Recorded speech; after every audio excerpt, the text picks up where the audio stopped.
This is Food Talk for Health. Here is your host, Tonia King. Joining me today is Dr. Redcross, and today we're talking about blood sugar. Yeah, we are. Look, it's so important. In fact, Tony, it's so important that there's 96 million people out there that don't know that their blood sugar is elevated. So yes, that's exactly what we're talking about. It's pre-diabetes that is the big thing, right? People that Yeah. don't know that they have any kind of sugar problem. Yeah, and that's the big problem that we're really trying to talk about. You'll see a lot on TV with us talking about that because this is where we want to get diabetes before it actually becomes diabetes, right? That pre-category is the key. What puts you in that pre-category? Well, there's an epidemic here in the United States, and it's an obesity epidemic. So that's really increasing our risk for type 2 diabetes, which I want to let everyone understand that it's not your fault and it's not your fate if your blood sugar is a little elevated, and we work on that. So there is a little bit of a hereditary predisposition, but there's things that we do in our lives that increase our risk for diabetes or pre-diabetes that luckily we can do something about. So if you grew up eating lots of cotton candy and all I'm the an sugar 80s at kid. Halloween, That was big. does it eventually, accumulate and hit you when you get into your early 20s or something? Or how does it work? You know what? That's a great question. You know what? You cannot make yourself a diabetic, everyone. Look, by God's great design, the body is equipped to deal with sugar if the situation is right. So no, the cotton candy from the 80s that were big back then are not going to come back and bite you, I promise. But you just need to be mindful now of some things that we should do and some signs and symptoms we should look for to make sure that we head it off at the pass. So is exercise something that is really a part of trying to add preventative maintenance care to ourselves? Yeah, look, everyone. So exercise is huge when you're talking about sugar. Look, Tony, you know how we talk about food and the best diet everyone mentions is the Mediterranean diet. So not only is it the food choices, but what do they do after they eat? They go for a walk. They go and take a stroll. Why is that so important? Well, when you're getting after you eat, your blood sugar spikes at about 60 to 90 minutes. So when you get out and you take that walk, two things happen.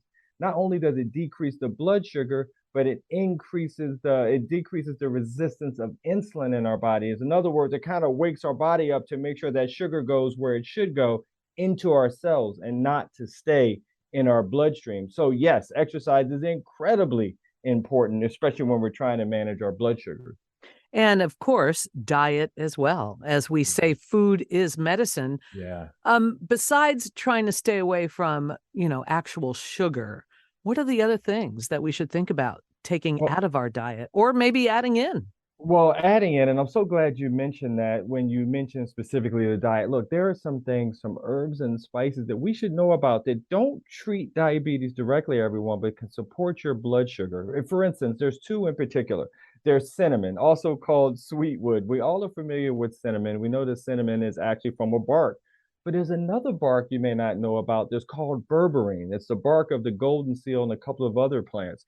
But the reason why I mentioned berberine in particular is that not only has it been shown to help support your blood sugar, but it also helps with the cholesterol and the ugly cholesterol that we do not want, which is LDL. But look, as we talk about getting these things in our diet, it's a little tough to get enough of them. So I always talk about the importance of supplementation. One of the companies that's my go-to is Healthy Directions because I know that they've done the heavy lifting. So when you're looking, everyone, to think about whether it's cinnamon or berberine, or I can also mention the banana leaf or chromium, make sure you know where these sources are coming from before you put them into your diet and into your food supply. That's really true because I'm always afraid that there's so much filler in Yeah. supplements from companies that maybe aren't as reputable. Yeah, and that's why I say you have to do the heavy lifting. And especially with blood sugar products. Someone told me about a blood sugar product. I was on a way to a trip, Tonia, and the woman that I drive with, she says, I'm taking something to help lower my blood sugar. And so I looked at the label. Now, it was interesting. The label, it did show that it had berberine, but it wasn't the same berberine that, for instance, Healthy Directions had, meaning that it wasn't the right amount of berberine to really get the big benefit. So you are right, reading the labels and knowing your source. And hopefully now people will reach out to me so we can talk off radio, off camera, what have you, so that I can help them support their blood sugar along the way. Tell me a little bit more about berberine. I'm not sure how you're spelling that. Yeah, berberine. So berberine, berberine. And the reason why that one is so fascinating is that it's been around for thousands of years, literally.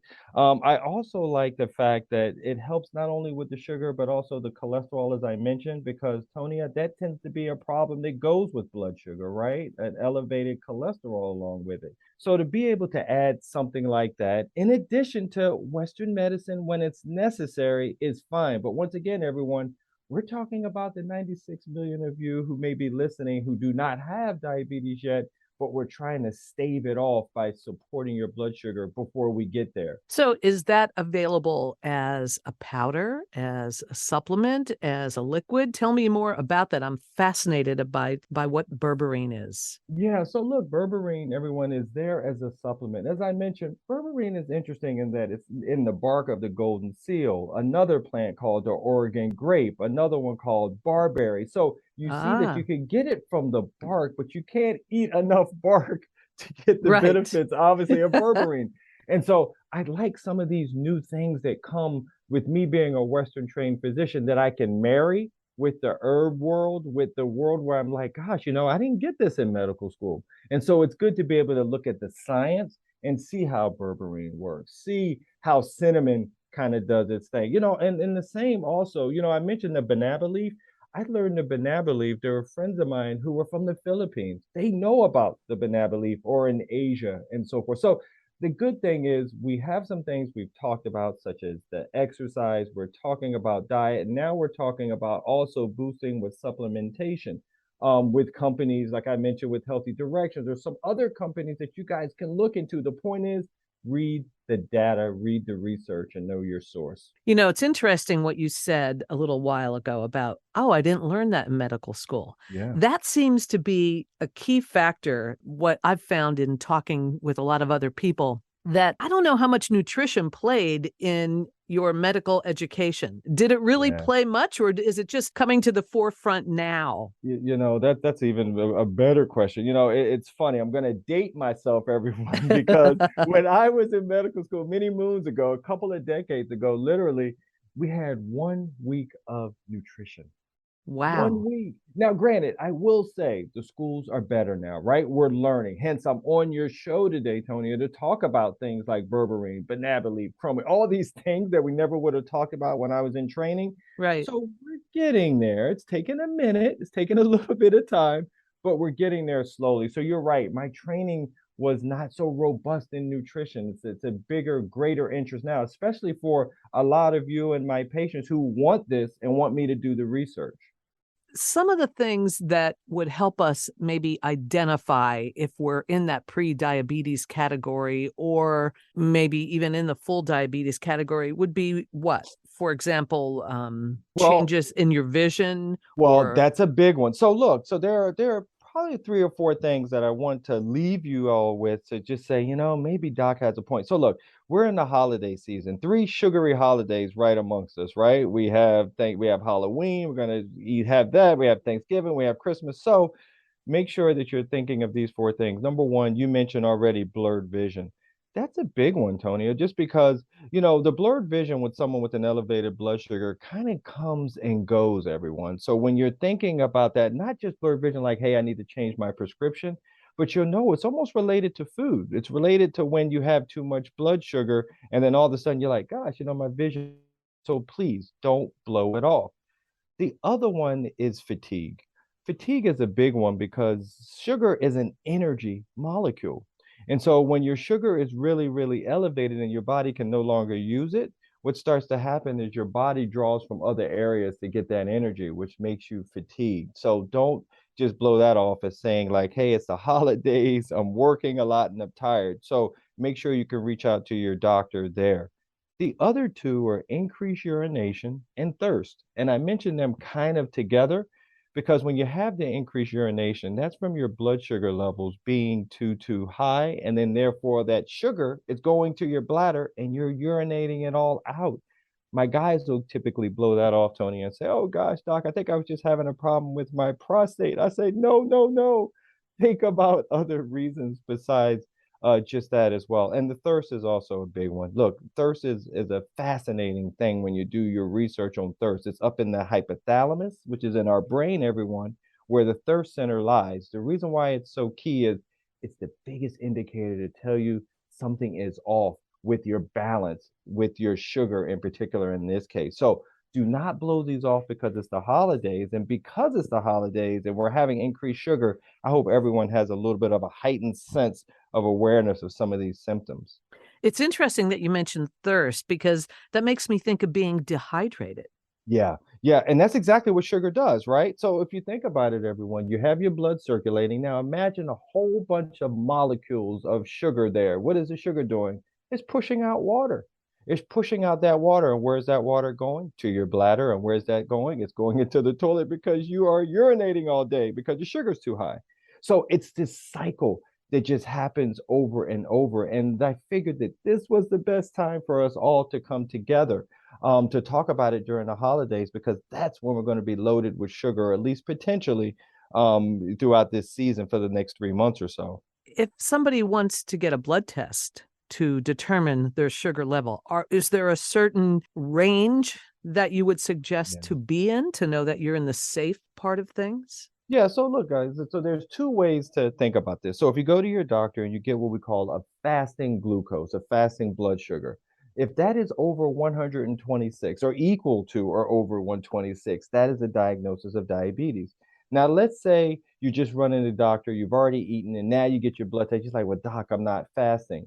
But if you go in and have any of these symptoms that I mentioned, fatigue, increased urination, thirst, or blurred vision, if it's over 200, that's a positive test. So my point is that think about that 126 if you're fasting or equal to that for that level being over that when you talk to your doctor. And it also speaks to the importance again, Tonia, of my passion, that patient doctor bond. You have to have a bond with your doctor to think about these four symptoms, which can feel non-specific unless you have that connection to be able to leave your doc a quick message. I think that's so true. Now, what about the fact that I want to have a nice piece of dark chocolate in the afternoon? Mhm. Supposedly, that's very good for you. It is. Antioxidants, right? It is. It is. The antioxidants, and you also get something else, everyone, that we call phenols. So if you're going to enjoy your chocolate, I know this is Halloween time or October time, maybe a dark chocolate would be the way to go. Not maybe, it definitely would be. So look,